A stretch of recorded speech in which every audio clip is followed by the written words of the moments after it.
الحمد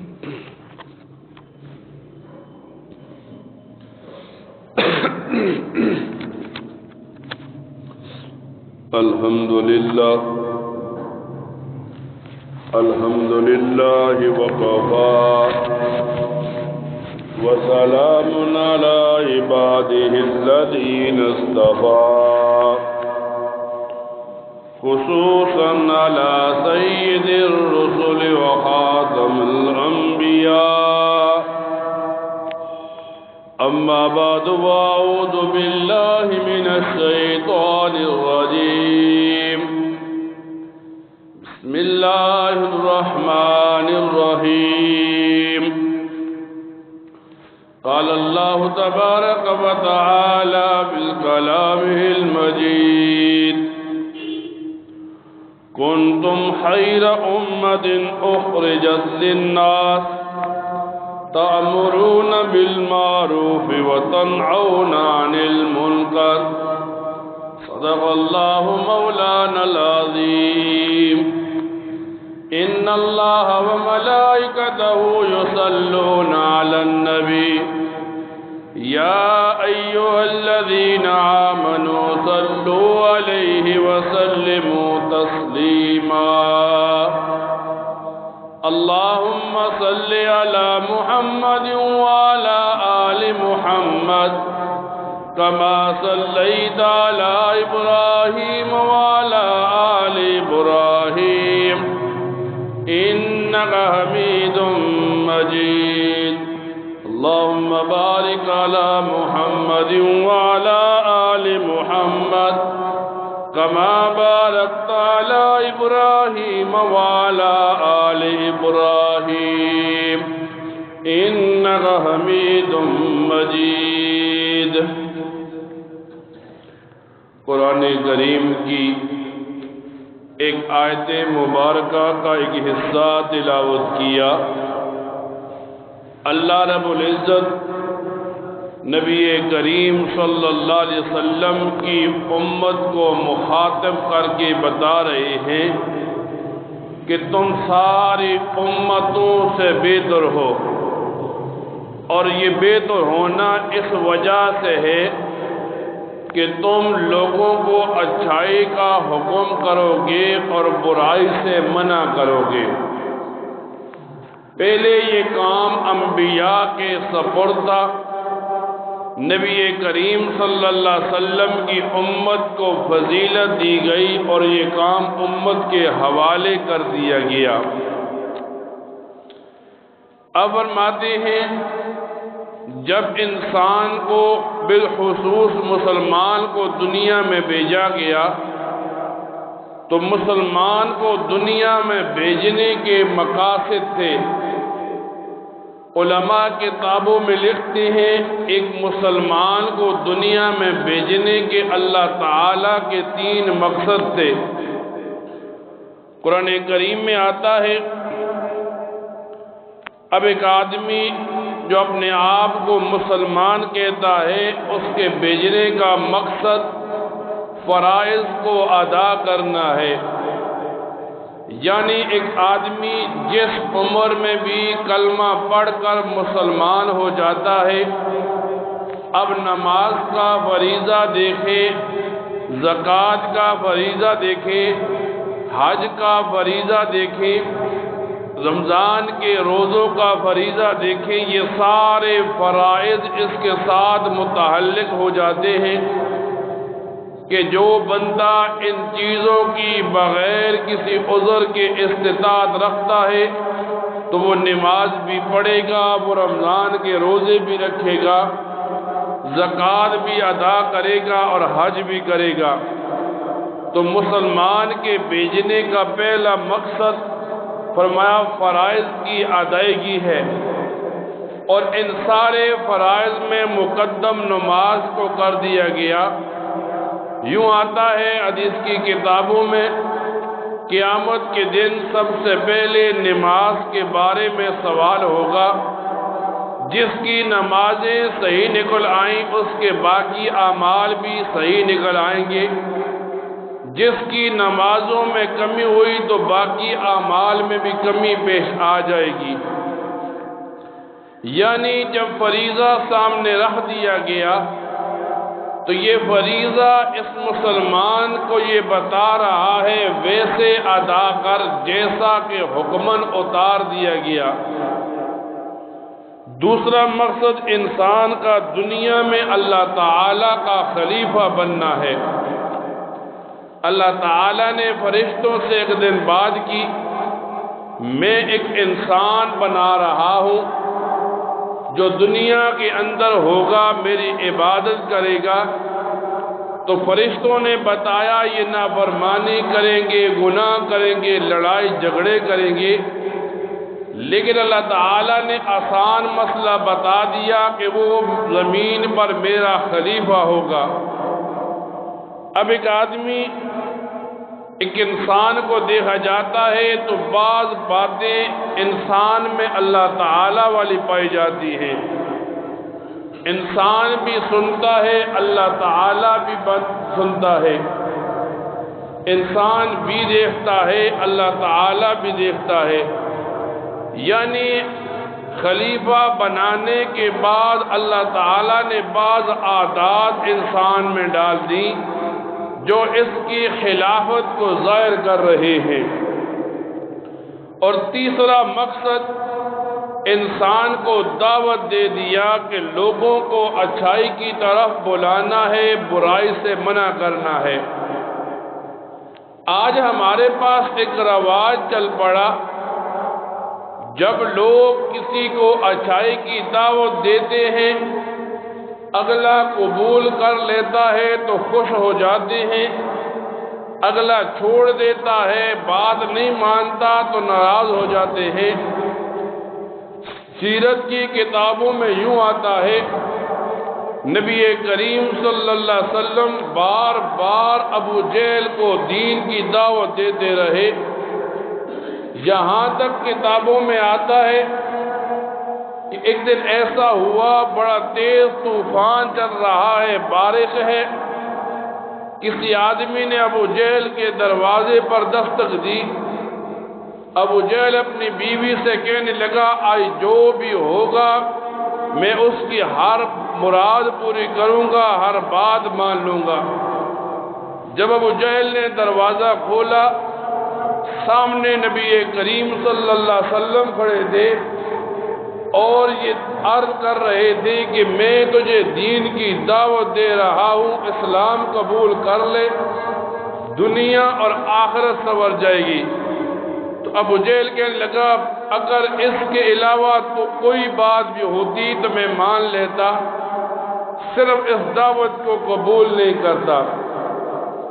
اب فرماتے ہیں جب آدمی کسی کو دعوت دینے کے لیے چلتا ہے، پہلے اس بندے کو اپنی ذات پر، اپنے گھر والوں پر، آل و عیال پر اس مسئلے کو پیش کرنا ہے، پہلے ان کو دعوت دے کر سیدھے راستے پر لانا ہے، پھر ہمسایوں کا، پھر اور لوگوں کا اس کے ساتھ رابطہ اور واسطہ بن جائے گا۔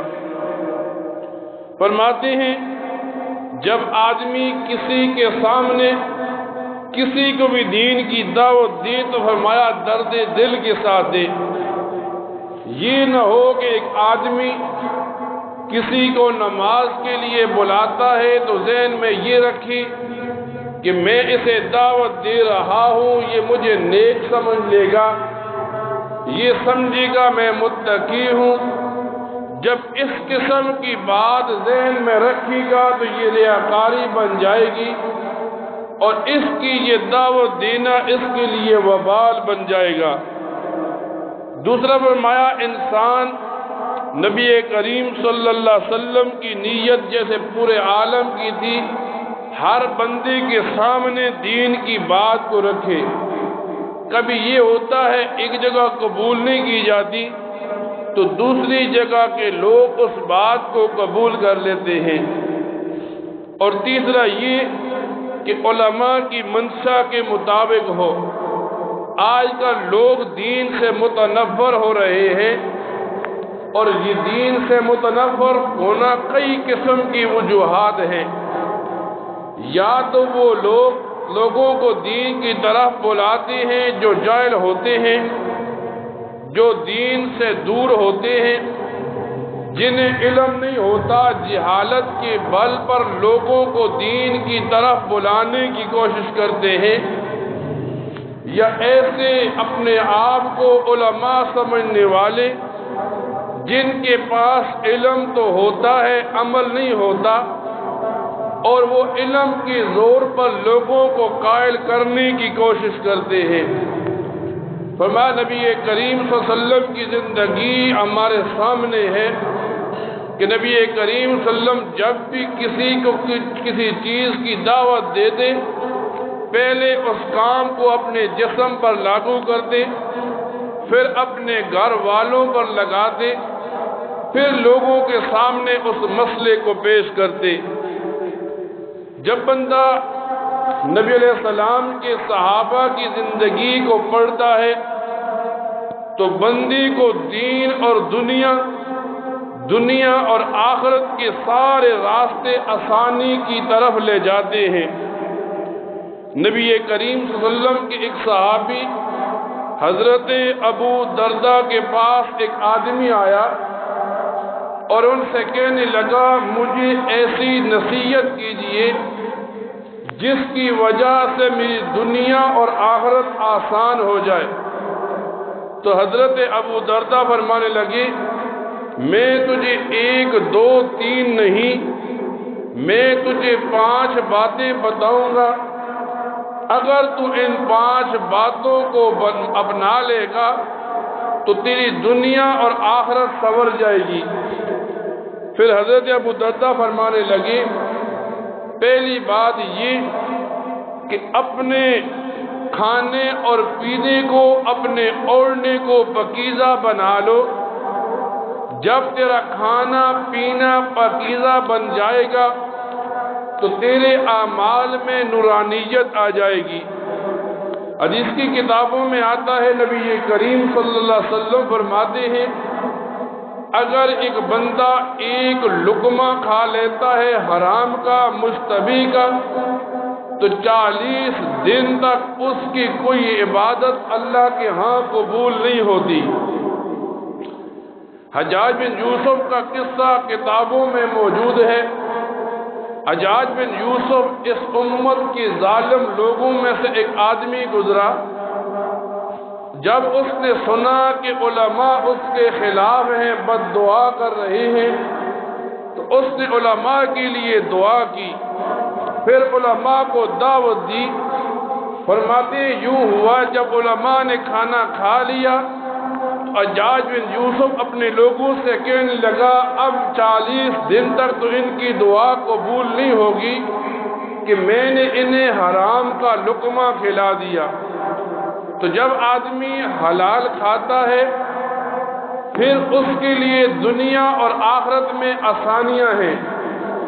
آج اس دور میں جب ہم کھڑے ہیں، لوگ مال کی زیادتی تو چاہتے ہیں، مال کی پاکی نہیں چاہتے۔ جتنا مال پاک ہوتا ہے، اگلی نسلیں بھی یوں پاک اٹھتی چلی آتی ہیں۔ پھر حضرت ابو دردہ فرماتے ہیں، اللہ تعالیٰ سے 1 دن کا رزق مانگتے رہو۔ آج ہم عمر کے کسی بھی ٹھکانے پر کھڑے ہوں، لمبی امیدیں ہماری بنی رہتی ہیں، اور جب یہ امیدیں لمبی ہوتی ہیں تو امیدوں کے لمبا ہونے کی وجہ سے ایک بندہ گناہ کرتا ہے، لمبی امیدوں کی وجہ سے اللہ تعالیٰ کی نافرمانی کرتا ہے۔ تو اگر تھوڑا رزق مانگے گا، تو اگر اسے تھوڑا رزق ملتا رہے گا، کل قبر میں، پھر قیامت میں اس کے لیے آسانیاں ہوں گی سوالوں کے جواب کے بدلے میں۔ پھر حضرت ابو دردہ فرماتے ہیں، جب روزانہ صبح ہوا کرے تو اپنے آپ کو مردوں میں شمار کیا کر، تو سوچا کر فلاں قبر میں پڑا ہوں، اب میرے کون سی چیز ہے جو مجھے قبر میں کام آئے گی؟ تو فرماتے ہیں اب تجھے اولاد بھی، مال بھی، رشتہ دار بھی کام نہیں آئیں گی، قبر میں صرف تجھے تیرے اعمال کام آئیں گے۔ جب تیرے ذہن میں یہ بات بیٹھ جائے گی کہ قبر میں اکیلا ہوں، اعمال کام آتے ہیں، تو تو اعمال کی طرف متوجہ ہوگا۔ پھر حضرت مجدد فرماتے ہیں چوتھی بات یہ، تو اپنی عزت کو اللہ کو ہبہ کر دے۔ پھر اگر تجھے کوئی برا بھلا کہے، پھر اگر کوئی تجھ سے لڑائی جھگڑا کرے، کوئی تیری برائیوں کو بیان کرے، تو اس بندے کو معاف کر دے۔ اس لیے کہ نبی کریم صلی اللہ علیہ وسلم کی زندگی کو جب پڑھا جاتا ہے تو یہی ملتا ہے کہ معاف کرنا ہی آپ کی زندگی ایک انسان کو سکھاتی ہے۔ پھر فرماتے ہیں جب کوئی تیری برائی کرے تو اس کے لیے اللہ تعالیٰ سے معافی مانگ کر کہ میں نے بھی معاف کر دیا، اللہ تعالیٰ بھی تجھے معاف کرے۔ اب جب ایک انسان کی طبیعت ایسی بن جائے گی، جب ایک انسان کی فطرت ایسی بن جائے گی، پھر یہ انسان دنیا میں بھی کامیاب ہوگا، پھر یہ آخرت میں بھی کامیابی کے راستوں پر چڑھے گا۔ لیکن آج ہم ایسے زمانے میں کھڑے ہیں، آج ہم ایسے لوگوں میں کھڑے ہیں، آج ہم ایسا مزاج بنا کر بیٹھ گئے کہ ایک آدمی کسی عالم سے، امام سے مسئلہ پوچھنا تو درکنار، آج کل اس کے مقابلے میں لوگ علماء کو مسائل بتانے کی کوشش کرتے ہیں۔ مصلی پر جو امام کھڑا ہوتا ہے وہ ہر قسم کے مسائل سے آگاہ ہوتا ہے، اسے پتہ ہوتا ہے نماز میں کیسے پڑھاؤں گا، نماز میں کمی بیشی کیسی ہوگی۔ آج بعض وہ لوگ جو دنیا پرست ہیں وہ امام کو بتانے کے لیے کھڑے ہو جاتے ہیں کہ جب آپ نماز پڑھا رہے ہوتے ہیں تو نماز کو لمبی پڑھائیں، رکوع سجدے لمبے کریں، یعنی تعدیل ارکان کا خیال کریں۔ اب انہیں پتہ نہیں ہوتا اس امام نے 8 سال علم حاصل کیا، اس کو پتہ ہے نماز کیسے پڑھنی ہے۔ بعض جاہل قسم کے لوگ آ کر امام کے سامنے یہ بات رکھتے ہیں، جب آپ ولضالین کہتے ہیں تو ولضالین کہا کریں۔ قرآن کریم کو اٹھا لیجئے، احادیث مبارکہ کو پڑھ لیجئے، علماء سے، قراء سے پوچھ لیجئے، کسی جگہ بھی دعات کا لفظ تو ملتا ہی نہیں، بلکہ نبی علیہ السلام کے زمانے سے لے کر آج تک جو بندہ بھی قرآن کریم کو اٹھاتا ہے تو سواد کے بعد زواد کا لفظ ملتا ہے۔ بعض ایسے جاہل ہوتے ہیں، صرف پیسے کا گھمنڈ ہوتا ہے، صرف طاقت کا نشہ ہوتا ہے کہ وہ آ کر امام کو مسئلہ بتانے کے لیے بیٹھ جاتے ہیں، گویا وہ اپنے گمان میں یہ بات لیے بیٹھے ہیں مصلی پر کھڑا یہ آدمی یہ جاہل ہے، میرے پاس پیسہ ہے، میں عالم ہوں، میں مسئلہ بتاؤں گا۔ جب امام کسی عام آدمی، جاہل آدمی کا مسئلہ لیتا ہے تو وہ امام تو امامت کے لائق ہی نہیں رہتا۔ آج ہم اس دور میں جب نبی علیہ السلام کے زمانے سے دور کھڑے ہیں، آج ہمارے ذہنوں میں یہی ہے، پیسہ اور طاقت سب کچھ ہے، دین اور صراط مستقیم پر چلنا کچھ بھی نہیں ہے۔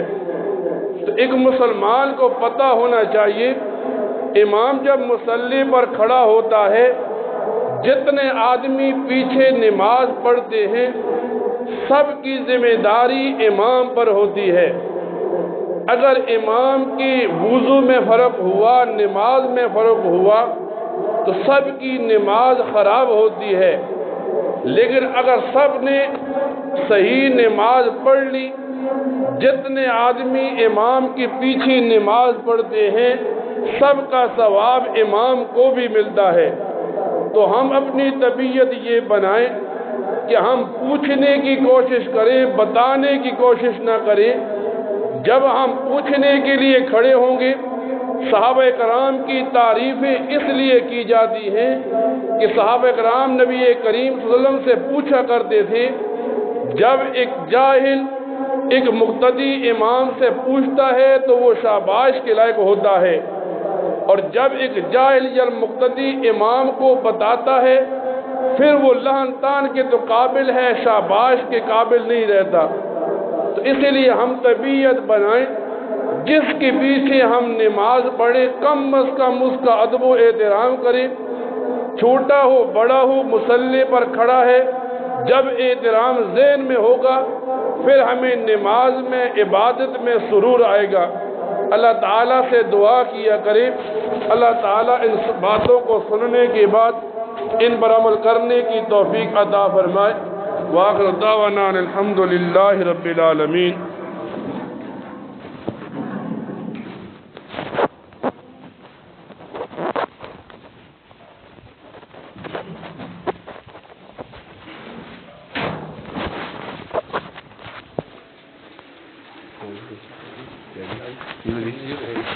آج